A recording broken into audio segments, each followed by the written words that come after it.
Okay, let's dive right in. Have you ever actually wondered what separates self-made billionaires from, the rest of us? Based on our source material from billionaire investor Monish Pabrai, it's not just inherited wealth. It's not just blind luck either. It actually traces all the way back to what they were doing before they even reached high school. Today, we're going to unpack exactly how cultivating a youth business mindset creates a literal sandbox for massive future success. Here's our roadmap for today. First, the critical brain window. Second, early billionaire business ventures.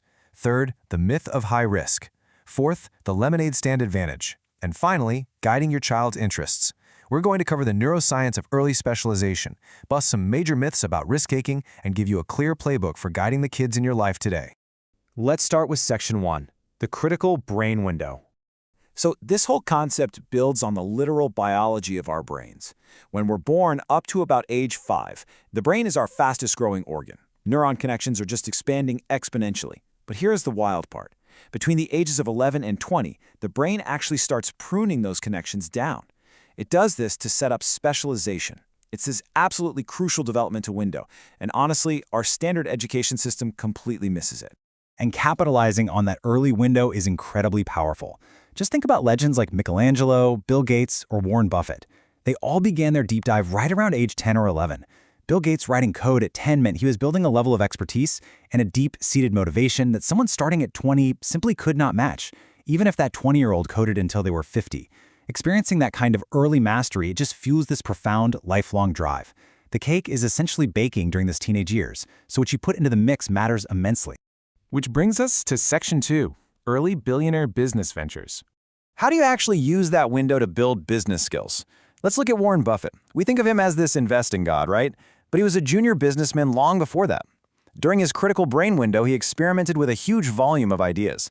At just 5 or 6 years old, he was buying Cokes wholesale from his grandfather's store to sell retail. Later on, he was publishing horse racing tips, combing racetrack floors for discarded winning tickets. He even bought a junked Rolls-Royce for $300, fixed it up, and rented it out for weddings at $100 a pop. He was practically teaching himself the mechanics of business. And hey, this isn't just a thing of the past. Modern tech entrepreneurs fit this exact same mold. Take Cybalky. He was selling homemade greeting cards on street corners at age 8.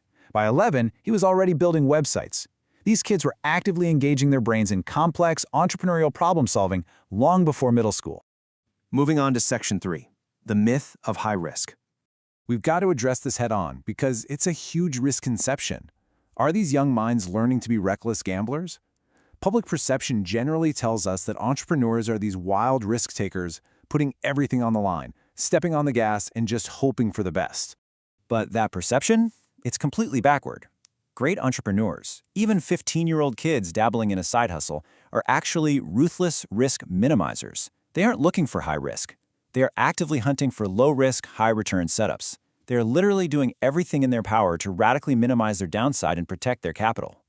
To really break down this concept of risk minimization, let's go back to a 15-year-old Warren Buffett. He and a friend bought a broken pinball machine for $15. They spent $3 on parts to fix it.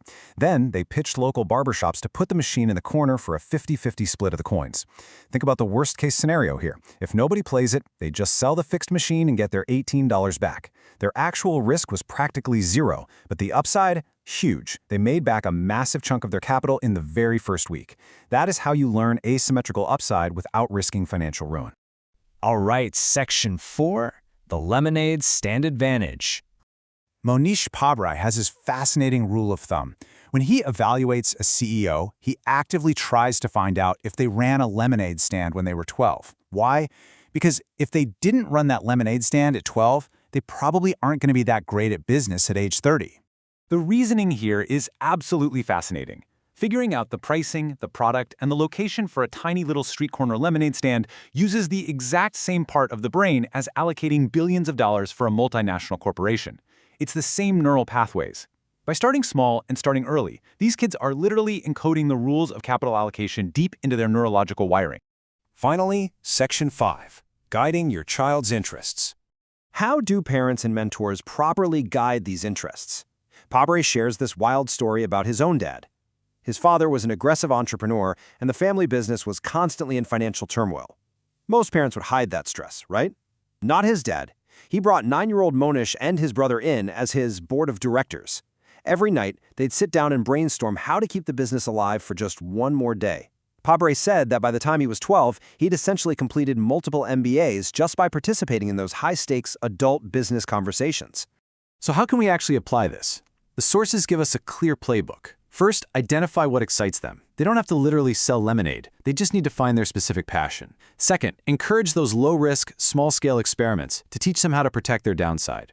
Third, bring them into the big picture. Talk to them about real business mechanics. When kids see how the whole machine works, their motivation absolutely skyrockets because they start thinking like owners, not employees.